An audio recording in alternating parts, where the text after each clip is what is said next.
Assalamu alaikum wa rahmatullahi ta'ala wa barakatuh. Heureuse de vous retrouver au studio Charaga pour votre hebdomadaire réflexion. Avec nous pour poursuivre notre débat autour de la vie dans la cité en islam, Dr Msaoud Boujnoun, sous-directeur des études au Conseil islamique, professeur Sherif Driss, chercheur en sciences politiques, et professeur Aïssa Belmeki, chercheur en socio-économie et en anthropologie politique. Nous nous sommes intéressés lors des deux premiers numéros à la cité en elle-même, la cité en islam, ses fondements, son origine, sa théocentricité, l'importance de l'homme dans sa construction, notamment à travers sa position de citoyen. Nous nous sommes attardés sur les 5 piliers qui vont concrétiser donc cette citoyenneté, les fonctions de vie, de survie, la fonction culturelle, l'éthique et la fonction politique. Le citoyen la citoyenneté en tant que pacte entre gouvernants et gouvernés qui va assurer des droits pour tous, y compris pour les minorités, et qui impose aussi des devoirs pour permettre la consolidation de tous ces droits et de la justice, mais aussi de la concertation. Et en matière d'éthique, il existe un aspect indissociable de l'islam, c'est l'économie, la notion d'éthique en économie. Alors, qu'est-ce que la moralisation de l'économie en islam, docteur Msaoud Boujnoun?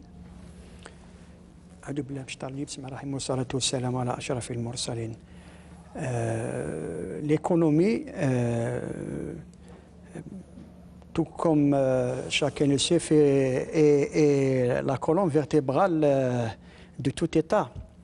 Donc, c'est à travers l'économie qu'un État peut subsister, peut se développer, peut réussir, etc. Donc, de ce point de vue, l'islam accorde une grande importance à l'économie. D'ailleurs, lorsqu'on consulte le Coran, on trouve beaucoup de versets qui parlent des biens, l'amwal. Il y a des versets même qui disent qui font passer l'amour des biens avant l'amour des enfants et d'autres bienfaits. Donc, de ce point de vue, l'islam accorde, comme je l'ai dit, une grande importance à l'économie. Et bien sûr, comme l'islam a une morale et une éthique sociale et économique, cette morale et cette éthique s'appliquent à cette économie qui doit être certes une économie de profit. Bien sûr que la finalité d'une économie, c'est les profits. C'est les bénéfices. Mais cette économie, du point de vue de l'islam, doit être régie par une morale et une éthique qui font qu'elle soit au service de toute la société et non pas au service d'une minorité au détriment de la majorité. Il y a même un verset du Coran, un verset très connu qui dit c'est-à-dire que selon la morale économique de l'islam, les biens et l'économie ne doivent pas être entre les mains d'une minorité aux dépens de la société. D'où la condamnation par l'islam du capitalisme sauvage.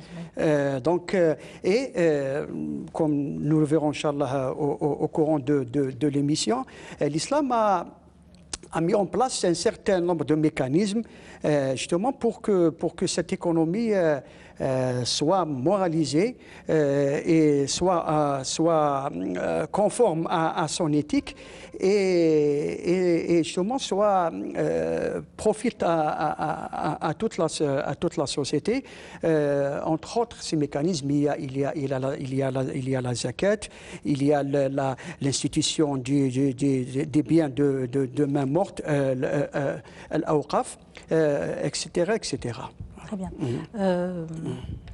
Professeur Cherif Delis, finalement, cette moralisation de l'économie est totalement incompatible avec l'économie qu'on appelle conventionnelle, puisque celle-ci, en fait, veut satisfaire l'ensemble des besoins des individus voilà, des individus sans s'attarder sur des valeurs, qu'elles soient spirituelles ou religieuses. En fait, la question se pose, c'est cette économie, elle est régie par l'homme.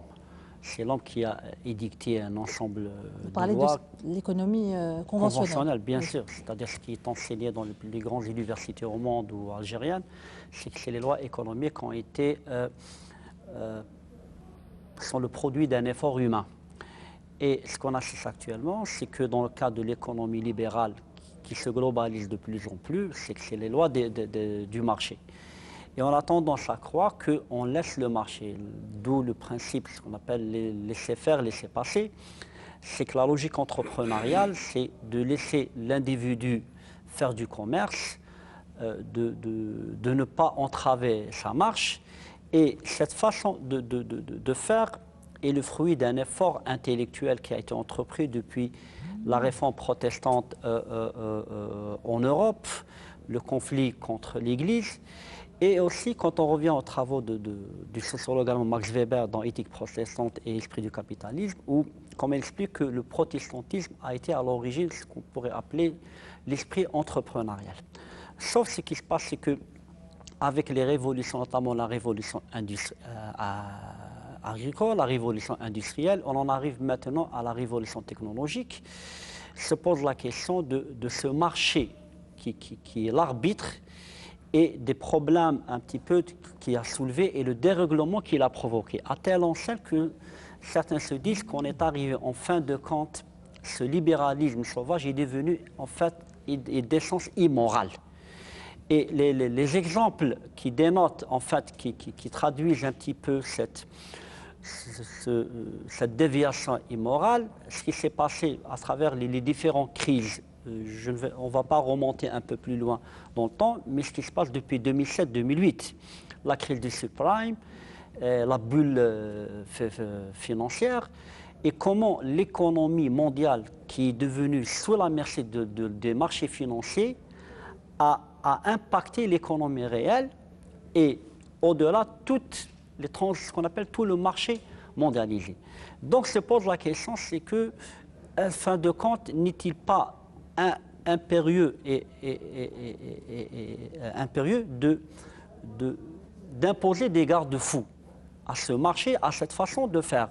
Quand on parle la notion, quand on dit l'immoralité par rapport au prêt bancaire, par rapport aux transactions, c'est poser la question de l'usure, c'est poser la question de façon de commercer, c'est poser la question de voir que des gens, du jour au lendemain, se sont retrouvés dépossédés de ce qu'ils avaient de plus cher, à savoir leur logement, le fruit de longues années d'épargne et de longs efforts qui ont fait que du jour au lendemain, des gens se sont retrouvés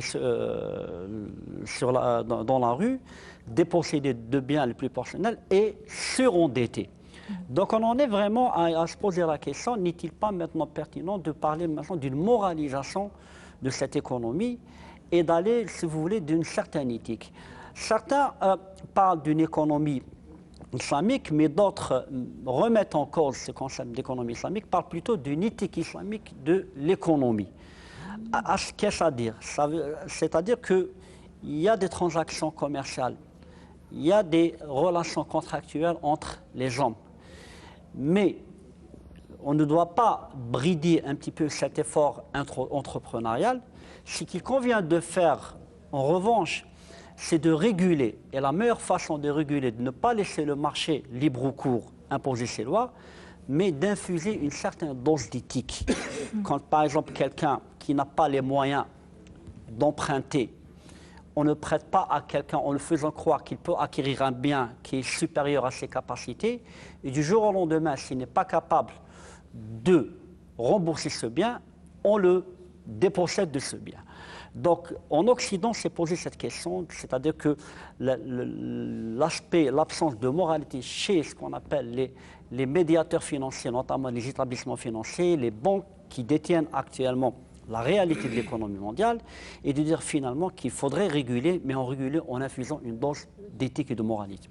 Professeur Belmeki, à cet instant, professeur Cherif Driss a évoqué un problème important lorsqu'on parle de moralisation de l'économie en islam. Il y a toujours cette crainte de voir l'esprit entrepreneurial bridé, ce qui est totalement faux. Ah oui, c'est tout à fait faux. En islam, ce n'est pas l'esprit d'entrepreneuriat qui pose problème. C'est les motivations et les façons de faire. Commençons par le début. L'économie, c'est quoi? Étymologiquement, éco, c'est la maison, donc la demeure, le biotope. Hein? Et nomi, c'est la gestion, mettre des noms, etc. Donc l'économie, c'est quoi en termes pratiques? C'est la transformation de cet environnement, de cette demeure, de cette maison, en argent. Donc là vont intervenir des critères. Il faut éviter le gaspillage, la destruction de l'environnement, etc., comme ça se passe actuellement. Le réchauffement climatique, les grands changements climatiques, etc., c'est la conséquence d'une économie débridée. Une économie doit rester dans l'échelle humaine. Si elle dépasse l'échelle humaine, elle devient une calamité. C'est ça le problème que l'islam a résolu. Ça veut dire quoi, elle doit rester dans l'échelle humaine? C'est-à-dire à échelle humaine, c'est-à-dire si elle dépasse les capacités de contrôle, parce qu'il a bien fait, Oustaz Cherif Driss, de parler de régulation de marché. Quand l'être humain ne peut plus réguler le marché, eh bien, elle va devenir victime de ce marché. Alors, l'islam, comment procède l'islam? Tardivement, au XXe siècle, 19e, la révolution industrielle, surtout aux États-Unis, on a, et puis au XXe siècle, avec le communisme, deux modèles économiques sont apparus. Le capitalisme, donc le libéralisme économique, et le communisme.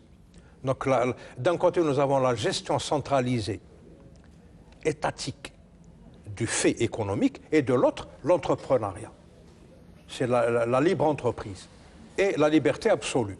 Bon, l'histoire a prouvé qu'il y a toujours eu un binôme indéboulonnable. On ne peut pas déboulonner le binôme argent-pouvoir, pouvoir-argent. L'argent amène le pouvoir. D'ailleurs, on a parlé l'avant-dernière semaine de cités antiques. La cité d'Athènes a été gérée tantôt par les riches, tantôt par les magistrats, tantôt par les gérontes, les vieux, parce que, soi-disant, ils sont plus sages que les autres. Donc, il y avait un modèle de gestion politique basé sur l'argent, donc pris en charge par les riches, par la classe des riches. Et ça, c'est anormal. L'islam, qu'est-ce qu'il a fait? Il a tout mis à niveau en créant un troisième modèle économique. Parce que quand on fait la lecture de toutes les mesures à caractère économique, financier ou commerciaux dans l'islam, on aboutit on arrive inévitablement à mettre en évidence un troisième modèle économique. Il est conforme avec la moralité musulmane. Amrum shura bainahum. Ça s'appelle l'économie concertée. Il y a une économie concertée que personne ne prend en considération. Et c'est l'économie musulmane en islam. C'est l'économie concertée. L'iqtisad al-munassaq en arabe. L'iqtisad al-munassaq. Qui est un tansiq bin l'État, dont le rôle est réguler le marché, et les opérateurs économiques. Donc là, il y a déjà un aspect positif. Deuxième aspect positif de l'économie en islam, parce qu'il n'y a pas d'économie islamique. Hein. L'islam est un fait humain. L'islam, il le modère. C'est un modérateur, c'est un moralisateur. L'économie est un fait humain. C'est un fait humain. C'est un fait humain. C'est pas l'islam. Oui, l'économie, c'est pas un fait divin, hein. C'est un fait humain. C'est une invention humaine. Oui. Mais N'oublions pas que Iblis, c'est-à-dire la personnalisation, la matérialisation du mal, a juré. Satan. Satan, il a juré à Dieu,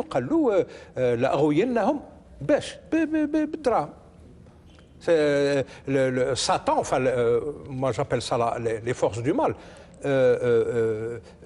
essaye de mener l'humanité à sa perdition en utilisant le pouvoir de l'argent. Alors, le verset qu'a cité Ustad Boujnoun, ça c'est un modèle politique qui s'appelle la plutocratie. Donc l'islam combat la plutocratie. Pourquoi les riches devraient-ils gouverner? Parce que l'argent, c'est le nerf de la vie. Quand on a l'argent, on a le pouvoir. Et c'est ça où le bas blesse. Donc l'islam, il va réguler tout ça, pour qu'il n'y ait pas de plutocratie, pour que les pauvres, pour qu'on puisse garantir aux pauvres, à la classe, parce qu'il y a toujours une lutte de classe. La classe des riches, la classe des pauvres. Il y a deux pôles. Il ne faut pas que la classe des riches annihile la classe des pauvres. Il y a un droit du pauvre dans l'argent du riche, et ça s'appelle la zakat. Zakat haqqul faqir fi mal al-ghani. L'islam n'interdit pas la richesse, mais il lui pose des garde-fous, comme vous dites si bien. Il lui pose des garde-fous. Vous avez un nisab, un minimum, qu'on calcule selon l'époque, selon des paramètres bien précis. Si vous dépassez ce minimum, si vous êtes dans le nisab, vous devez donner chaque année zakat al-hawl, c'est-à-dire 2,5% aux pauvres. C'est inévitable. Et c'est ça la solidarité du riche avec le pauvre. Alors, c'est un droit, c'est pas une... C'est un droit, c'est pas... Mais sadaqa, c'est pas... C'est un droit. C'est un droit. C'est le droit du pauvre dans l'argent du riche. Et c'est pour ça qu'Abou Bakr Siddiq, on l'a dit dans l'avant-dernière séance, il leur a fait la guerre parce qu'ils allaient détruire ce droit, le droit du pauvre. Alors que l'État, le rôle de l'État, c'est de garantir la bonne marche de la société. Donc garantir son consensus social et garantir les droits des pauvres. Autant que l'islam protège la richesse des riches et limite la pauvreté des pauvres. Tout le monde voilà. C'est ça. Donc, une autre mesure. La gestion, là c'est du monétarisme, hein. C'est les aspects monétaires de l'économie. La masse monétaire doit être gérée aussi selon des critères bien précis. L'argent n'est pas une marchandise en islam. En Occident, on le considère comme une marchandise. Les marchés financiers. C'est quoi ça, les marchés financiers? Du temps de Ronald Reagan et Margaret Thatcher, ils ont appliqué à mort, sans pitié, le monétarisme. Ça a créé des Golden Boys, 4 ou 5 hyper riches, et leurs pays ont été endettés à mort. Vous avez parlé de bulles financières, etc., etc. Donc le monétarisme n'existe pas en islam. Il est combattu par l'islam. Pourquoi? Parce que dans une économie occidentale, l'argent est considéré comme une marchandise. Et ce qui est pire, c'est qu'on ne rémunère pas le travail, on rémunère le capital. C'est ça le riba. C'est pour ça que le riba est interdit. Le riba, l'usure, c'est la rémunération du capital, mais pas de l'effort et du travail. Vous avez un capital, vous le rémunérez. Vous faites un emprunt avec 10%, il grossit. Et avec un pari sur le temps. Oui, c'est-à-dire sans l'investir. Sans qu'il y ait, une production de biens ou de services qui correspondent à cette augmentation du capital. Vous partez avec 1 milliard, vous finissez avec 100 milliards. Mais les 99 milliards que vous avez gagnés ne correspondent à aucune production de biens et à aucune production de services. C'est pour ça que le riba est haram. Et c'est pour ça que l'islam interdit la thésaurisation. Oui, la thésaurisation. La thésaurisation. Le prophète a dit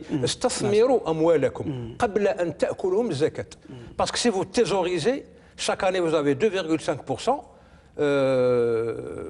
en 40-50 ans vous n'avez plus d'argent. Il ne faut pas thésauriser. La zakat al-hawl, c'est contre la thésaurisation. Le riba est interdit parce qu'il crée des effets pervers, parce qu'il fait augmenter des masses monétaires sans qu'il y ait de produits ou de services correspondants. C'est ça l'islam. Et c'est peut-être pour ça aussi que l'économie conventionnelle a trouvé a avancé beaucoup justement parce qu'elle ne croit pas en la zakat. Et donc la thésaurisation devient source de richesse. Il y a une banque allemande qui a décidé de rémunérer les épargnes avec un taux de moins 1%. C'est-à-dire que c'est la banque qui vous donne de l'argent, ce n'est pas vous qui... pour vous encourager à faire de l'épargne.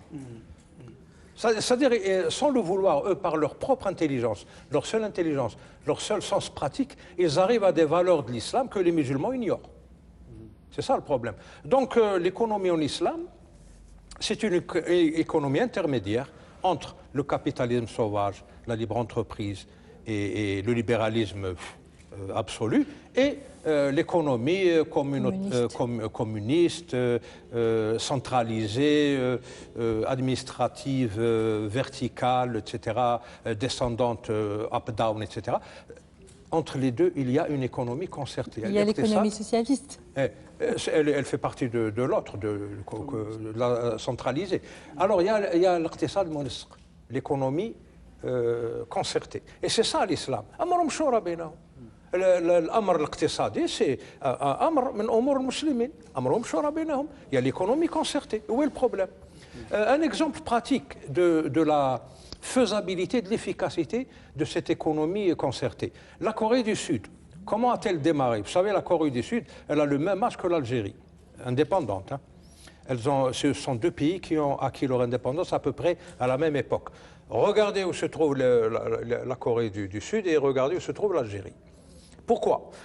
Parce que les Coréens, les Sud-Coréens, ont adopté dès le début une économie concertée. C'est-à-dire que l'État, qui est régulateur du marché, il a demandé aux opérateurs économiques d'investir là où il leur dit d'investir. Par exemple, il voulait démarrer avec l'industrie textile, décoller avec l'industrie textile avant d'arriver au smartphone, etc. Eh bien, toutes les femmes sud-coréennes ont donné leur chevelure. Parce qu'il y a de la kératine, il y a des trucs dans les cheveux qui aident cette économie textile. Tout le monde a il a suivi, il a obéi, les opérateurs économiques et la population, et le peuple. Et la Corée du Sud a décollé. Donc l'économie en islam, c'est une économie, l'économie est un fait humain, mais l'islam moralise ça, régule tout ça, et tout le monde en profite. C'est ça l'économie en islam. Et il y a plein d'exemples. Par exemple, dans le domaine industriel, une industrie nocive n'est pas permise en islam. Il ne vous est pas permis de développer des industries nocives à l'environnement, à l'être humain, aux animaux, à l'écologie. Il ne vous est pas permis. Il y a des choses qui sont permises et d'autres qui ne le sont pas, pour des raisons éthiques, pas pour des raisons économiques. Donc l'économie, cette transformation de l'environnement en argent, il ne faut pas qu'elle soit sauvage aussi. Vous savez, par exemple en Suède, l'exploitation du bois. Vous savez, la Suède c'est un pays très froid, donc la croissance du bois est très lente, extrêmement lente. Eh bien ils ont trouvé que s'ils coupaient les arbres plus vite qu'ils ne poussaient, ils n'auraient plus de forêt.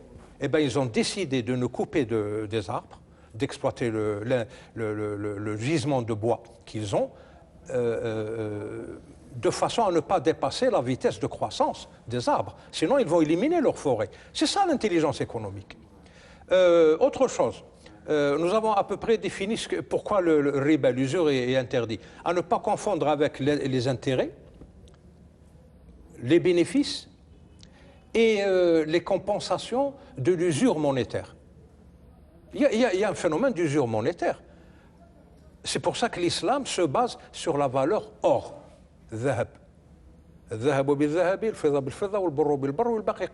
C'est-à-dire, si votre monnaie est indexée sur l'or, vous ne risquez pas de vous accaparer le bien des autres. Un exemple, par exemple, vous me prêtez aujourd'hui 100 000 dinars. Je vous les rembourse dans 20 ans. dans 20 ans, si je vous rembourse 100 000 dinars, vous avez perdu dans l'affaire. Parce que dans 20 ans, la monnaie va être érodée. Il va y avoir une érosion monétaire qu'on doit compenser. Donc on doit découvrir ces lois d'usure et compenser. Donc quand on reste dans la référence or, je ne suis pas obligé de vous rembourser 100 000 dinars. Je peux vous rembourser moins, comme je peux vous rembourser plus. Ça dépend de la valeur or qui ne change pas et qui est toujours universellement admise. On a essayé de faire... C'est pas ça l'usure? Ah non, c'est pas l'usure. Ah non, la compensation de l'usure monétaire, ce n'est pas le prêt avec usure.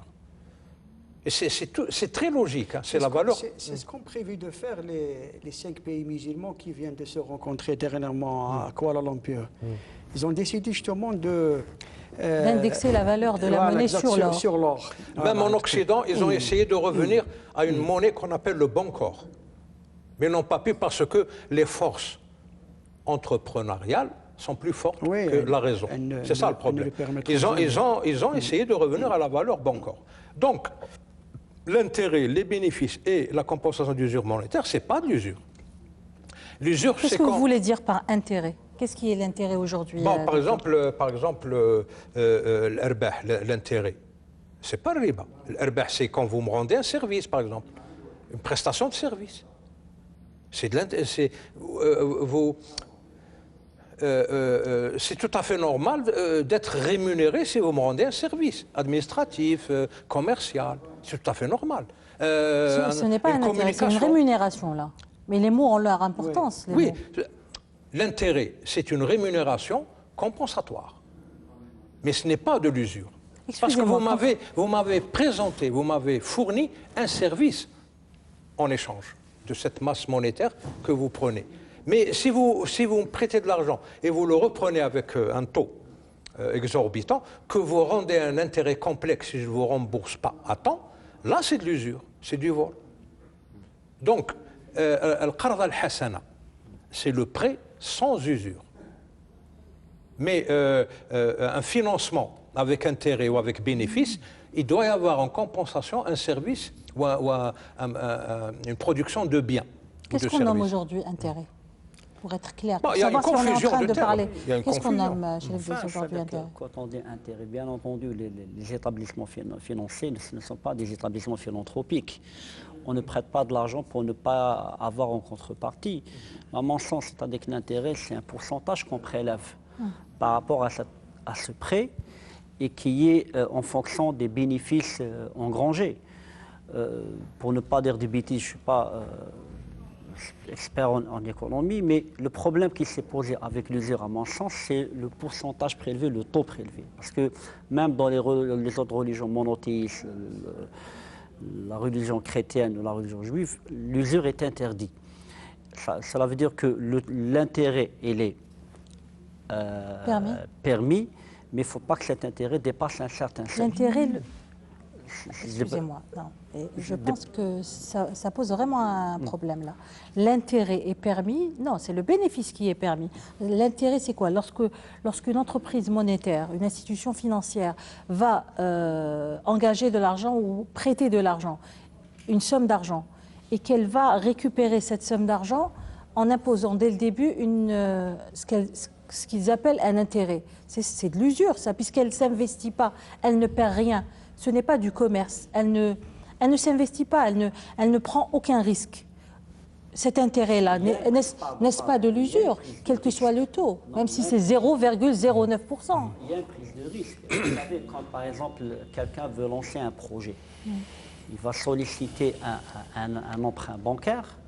Bien entendu, il y a des garanties que cette personne doit présenter, mais la question se pose, c'est-à-dire que est-ce qu'il y a une péréquation entre ces garanties et le prêt engagé? Aujourd'hui, parce que quel que soit X, ces banques sont en train de prendre des risques.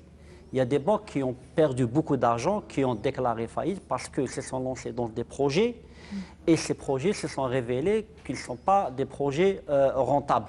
Donc là, on est dans la pratique de la rentabilité et c'est logique. Oui. On peut perdre comme on peut gagner.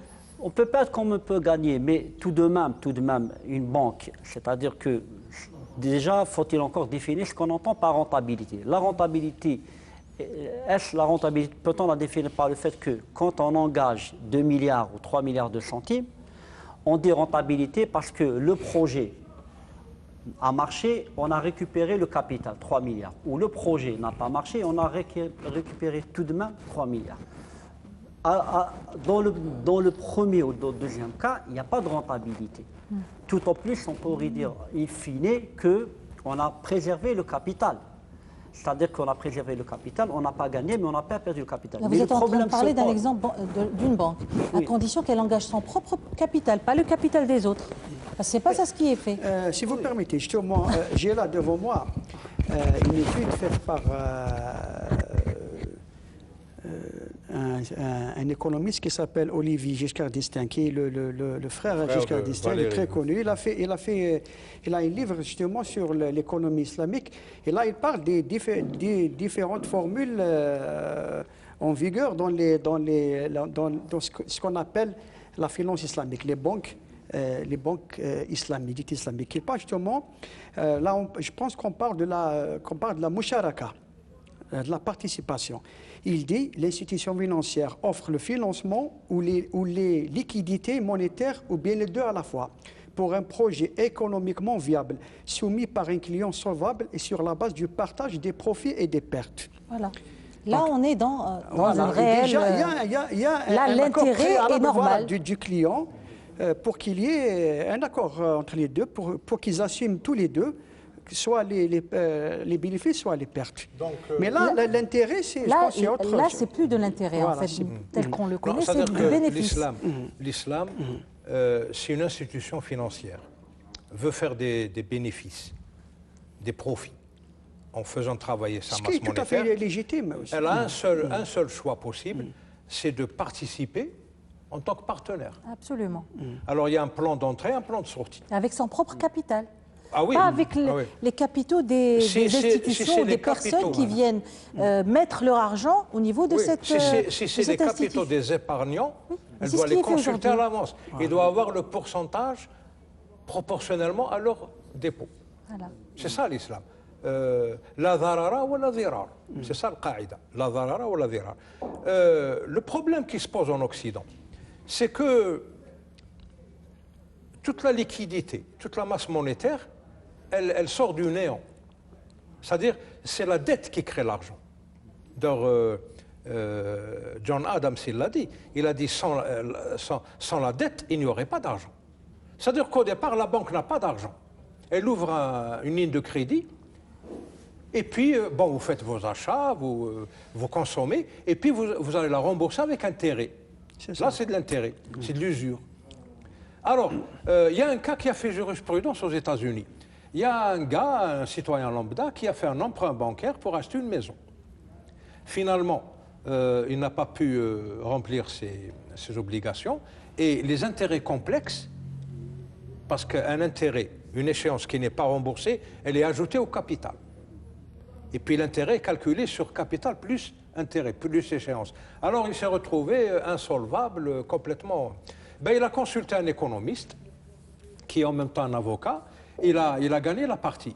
Il a dit au juge, monsieur le juge, votre honneur, cet argent que la banque utilise pour me subtiliser ma maison, il n'appartient pas à la banque. Il appartient au trésor public, parce que la banque n'a pas d'argent. Elle démarre avec une dette contre laquelle elle n'a pas de masse monétaire, et puis elle compte sur le trésor public pour imprimer des billets et rembourser son argent. Et bien il a eu gain de cause, et ça a fait jurisprudence. La banque a été déboutée, il a gardé sa maison. Et le juge, il a mis au bas de son jugement, il n'y a que Dieu qui puisse créer à partir du néant. On dirait que c'est un musulman, ce juge. Aux États-Unis, ça s'est passé aux États-Unis. Donc, ça met en évidence l'aspect moral nécessaire aux transactions financières. Une banque qui veut faire de l'argent doit devenir partenaire du projet. Sinon, si elle n'a pas les moyens, comme l'a dit Madame Yassef, si elle n'a pas son argent propre, ses moyens propres pour faire des emprunts, qarda hasana, eh ben, elle ne le fait pas. Elle n'utilise pas les capitaux des épargnants pour emprunter, pour gagner de l'argent sur leur dos. C'est ça la moralité, c'est ça l'éthique. Si vous permettez, le problème, pour enchaîner par rapport à ce qui a été dit, le problème qui a été soulevé notamment après 2008, c'est que les banques, qui sont des établissements financiers, ont transformé le prêt en titre, ce qu'on appelle la titrisation. Toute cette bulle, ce qu'on appelle ce processus pyramidal qui aboutit à ce que des millions de personnes perdent leur foyer. Pourquoi? Parce qu'ils ont emprunté selon un taux, puis ce taux a évolué. Donc au lieu de, on va dire, de rembourser un temps, on va dire de l'appartement, plutôt la maison qui coûtait 250 000 $, on leur a dit que finalement ils allaient rembourser, tout au plus ça leur reviendrait en définitive 300 000 $, mais après coup, quand le prêt a été titrisé, ils sont retrouvés à payer 400 000, voire la double valeur de ce logement. Donc voilà le problème, ce qu'on appelle le processus vicieux, qui aboutit que... C'est un cercle vicieux. C'est un cercle vicieux, même la démarche, elle est vicieuse. Ouais. C'est-à-dire qu'il n'y a pas uniquement de prise de risque, mais le client lui-même a été induit en erreur. Il y a eu une triche, une malhonnêteté. C'est que le prêt lui-même a été transformé en titre, donc il a été fait l'objet d'une fluctuation en fonction du marché, du fait que les gens se sont retrouvés en définitive incapables de rembourser. Ce qui a soulevé la question finalement, cette finance mondiale ou cette logique financière est devenue une logique non pas immorale, mais une logique prédatrice. Oui. C'est-à-dire qu'une logique prédatrice que les b.a.-ba de l'éthique ne sont pas respectés. N'était pas fou, oui, c'est-à-dire que la banque, ce n'est pas uniquement une banque qui non seulement elle prête l'argent qui n'est pas le sien, mais aussi... Qui n'existe même pas, puisqu'on a découvert ensuite que même les sommes dont on parlait étaient carrément virtuelles. Il n'y avait rien de palpable. Bien sûr qu'elles étaient virtuelles, il n'y avait pas de palpable, parce que c'est le système financier qui a fait que ces rouages, ces mécanismes, que l'argent n'est pas palpable, c'est-à-dire que l'argent déplace d'un lieu à un autre. La banque n'est plus maîtresse de cet argent qu'elle prête. Elle devient un acteur parmi d'autres au sein d'un système qui est régulé par une certaine logique, par un certain acteur qui font que, in fine, le perdant, c'est le client lui-même. Tout au plus, la banque, même si elle fait banqueroute, il y a deux façons de faire.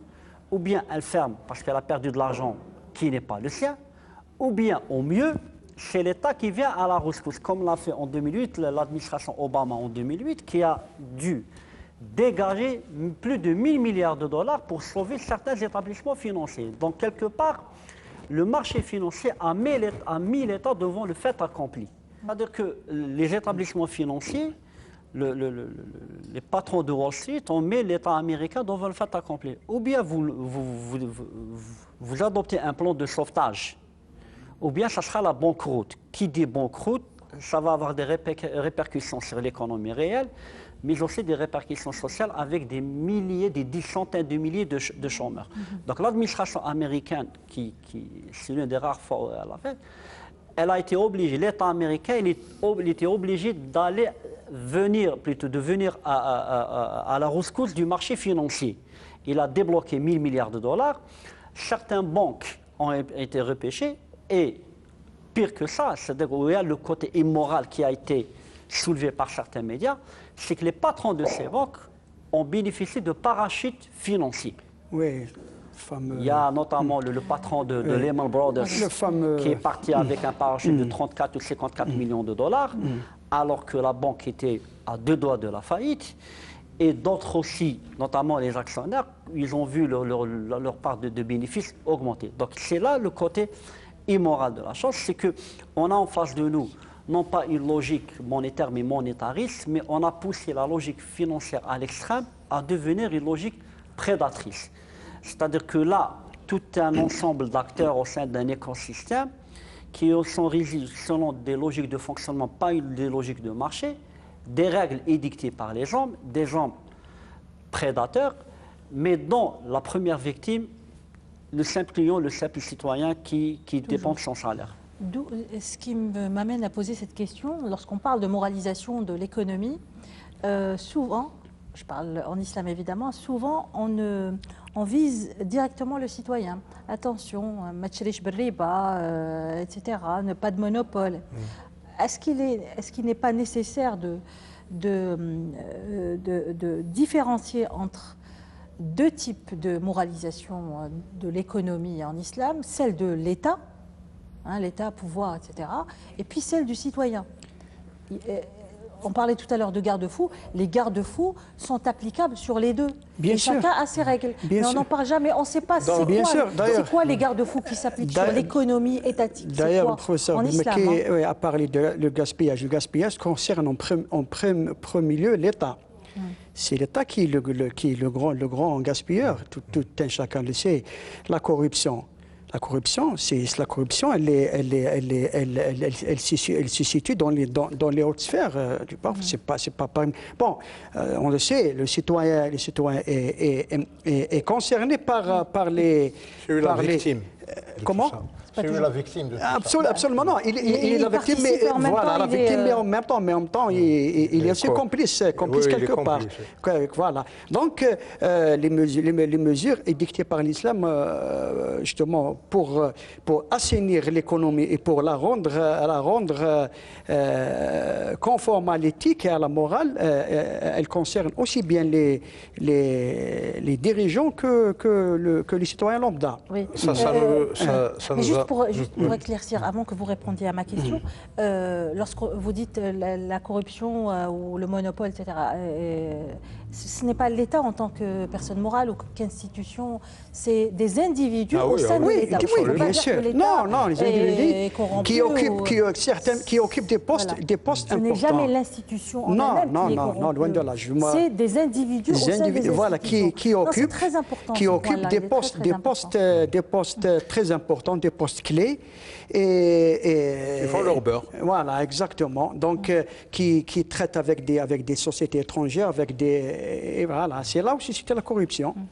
En tout cas, il y a un aspect de l'islam qu'il faut garder en vue, c'est son aspect globalisant. L'islam, c'est globalisant. Les choses ne sont pas émiettées en islam. Par exemple, on a insisté sur les aspects monétaires de l'économie en islam. Déjà, les aspects monétaires exigent que l'argent soit halal sur toute la chaîne de son origine. Il doit être d'origine halal. Il doit être gagné de façon halal et dépensé de façon halal. Donc c'est toute une chaîne de halal, de légitimité. Il faut qu'il soit licite sur toute la longueur. S'il y a un maillon ou une partie de la chaîne où ce n'est pas licite, tout tombe dans l'eau. Ça c'est un aspect. Un deuxième aspect, l'économie en islam, ce n'est pas uniquement les aspects monétaires. Parce que les aspects monétaires, quand on insiste trop là-dessus, ça devient du monétarisme. Il n'y a pas d'isme en islam. Tout ce qui est isme devient une idéologie, devient un excès. Et l'islam, c'est la din wasatiyya. Économie concertée, tout est équilibré. Donc, tout ce qui est isme, c'est à éviter. Tous les excès sont mauvais. Alors, économie concertée.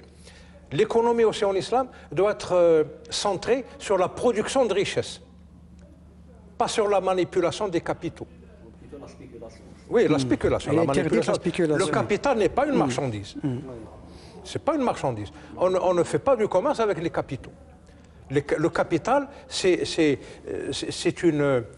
de l'argent qu'on injecte et qu'on doit injecter dans des circuits productifs, pas dans des circuits parasites. Ça aussi, c'est une très grande différence entre l'économie en islam et l'économie ailleurs.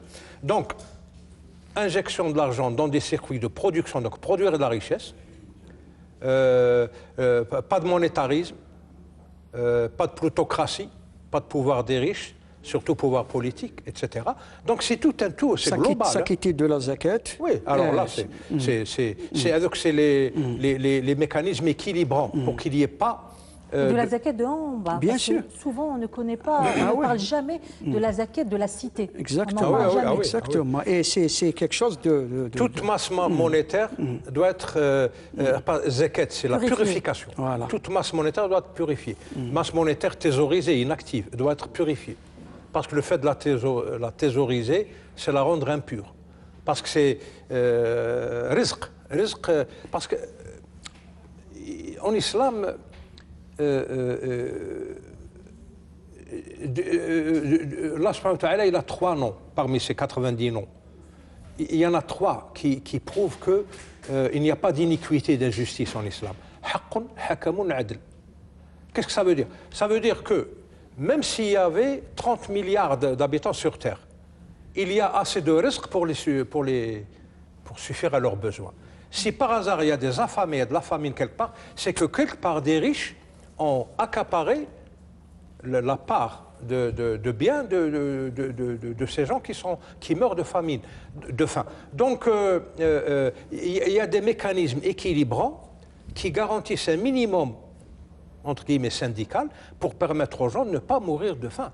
Excusez-moi, il reste 5 minutes, je voudrais vous poser 2 questions. Alors, quand je vous entends, j'ai envie de vous poser quand même cette question, sans vouloir revenir à certains aspects dont on a parlé. Comment aujourd'hui pouvoir garantir cette moralisation de l'économie tout en respectant en fait les besoins des hommes? C'est une question de volonté politique. C'est ça. Parce que j'ai l'impression aujourd'hui que tout est régi par ces besoins. En fait, c'est ça justement la vraie problématique. Quand on parle maintenant du changement de paradigme économique, actuellement on parle d'économie, de développement durable, économie durable, c'est d'essayer de trouver l'équilibre entre 3 ingrédients. 1, le développement économique, 2, les besoins des êtres humains, et 3, le respect de l'environnement. Professeur Belmeki et professeur Boujenoun ont soulevé des questions qui sont très fondamentales, notamment la question de la richesse. L'islam n'est pas antinomique à la richesse. Ce qu'on appelle n'est pas antinomique à la logique entrepreneuriale. Le problème se pose au niveau, le niveau de richesse et la manière d'accéder à cette richesse et la manière de la distribuer. C'est la raison pour laquelle, par exemple, on a imposé ce qu'on appelle l'impôt sur la fortune, qui est une façon, ce qu'on appelle une forme de solidarité, une façon de redistribuer cette richesse de manière indirecte pour préserver les couches les plus défavorisées. Élément fondamental aussi, par exemple, au niveau international, comment réguler les transactions, poser des garde-fous. Au niveau international, il y a eu des tentatives qui ont été faites. Je cite un exemple. En 2000, il y a eu une réunion entre certains ONG et certains États qui a eu lieu à Londres pour aboutir en 2003, janvier 2003, au processus de Kimberley. C'est quoi ce processus de Kimberley? C'est-à-dire d'interdire tous les diamants provenant des zones de conflit. Parce qu'il s'est avéré que ce diamant a été, ce qu'on appelle cette extraction de diamants, est utilisée pour financer un effort de guerre. C'est une forme d'éthique et de moralité qui a été imposée. Et il est vrai que le protocole n'a pas été totalement respecté, mais le fait est qu'il y a eu un effort dans ce sens. Mais pour parler de l'éthique, il y a eu prise en compte en Occident notamment, c'est que de voir actuellement, c'est que quand on voit à l'échelle mondiale, une minorité concentre 90% des richesses. Oui. Qui concentre 90% des richesses, et ça pose problème. C'est-à-dire, comment ils ont pu accéder à cette richesse, que font-ils de cette richesse et comment ils la dépensent. Et n'est-il pas, certains ont posé la question, certains économistes, ils ont posé la question, n'est-il pas temps maintenant de revoir la façon d'accéder à cette richesse, notamment le fonctionnement des banques qui travaillent avec l'argent des autres. Deuxième des choses, le fait de laisser le marché financier, plutôt de laisser l'économie internationale selon prise de l'économie, ce qu'on appelle de la finance. Et avec toutes les dérives qu'il y a eu, elle n'a pas épargné tous les segments de l'économie, même l'économie de la culture et de l'industrie. Donc, à mon sens, il y a un travail qui a été fait, qui devrait au contraire être poursuivi, de dire finalement qu'en fin de compte, il y a des garde-fous qui devraient être posés, notamment limiter le pouvoir des banques, des établissements financiers, faire en sorte d'imposer certaines lois qui permettent quelque part, non pas de brider l'esprit entrepreneurial, ou plutôt d'empêcher les gens de s'enrichir, mais de dire finalement, d'où vient votre richesse? Est-ce que vous la méritez? Et il importe il est impératif que les couches les plus défavorisées en bénéficient. In fine, pour terminer, et cela ne doit pas conduire aussi quelque part à une certaine oisiveté de dire à certaines personnes on attend l'impôt des riches pour en profiter, on ne travaille pas parce que même en islam, c'est pas quand on parle de l'islam, l'islam encourage le travail. Absolument. Le calife Omar leur a dit le ciel, c'est-à-dire qu'il y a la valorisation du travail qui est une valeur cardinale et sacrale et que, en tant que musulman, on doit la mettre comme valeur suprême. Juste un petit mot, justement. L'éthique de l'islam repose déjà sur le fait que c'est Dieu qui est le propriétaire de tous les biens. Ça, c'est connu. Et l'homme n'en est que le gérant. Donc il faut savoir... L'argent n'est pas roi. Tout à fait, exactement. Tout appartient à Dieu. Ça me rappelle un philosophe britannique qui a été conseiller de la reine Victoria. Elle l'écoutait beaucoup. Il embrassait l'islam. C'est Thomas Carlyle. Lui, par exemple, il avait cette vision du chômage en tant que calamité sociale. Il disait qu'il faut absolument combattre le chômage, parce qu'un chômeur, c'est une charge pour la société, une charge pour lui-même. Où est-ce qu'il a trouvé tous ces principes? Dans l'islam. Encourager le travail, combattre le parasitisme social, éviter et empêcher les banques d'utiliser le système américain qui est intrinsèquement et foncièrement frauduleux, c'est le système des réserves fractionnaires. Partir de rien, d'une dette et puis faire de l'argent en endettant les gens, etc. Le problème est moral en économie. Il est strictement moral parce que les mécanismes existent, mais il n'y a pas de volonté parce que tout le monde joue le jeu de l'immoralité et de l'amoralité. C'est ça le problème. Voilà, et finalement, cette moralisation aidera à façonner, induire cette justice sociale et une certaine responsabilité qui va être partagée par tous. Merci à tous d'avoir participé à cette émission. Merci à vous de l'avoir suivi. On se retrouve la semaine prochaine. Salam alaikum wa rahmatullahi ta'ala wa barakatuh.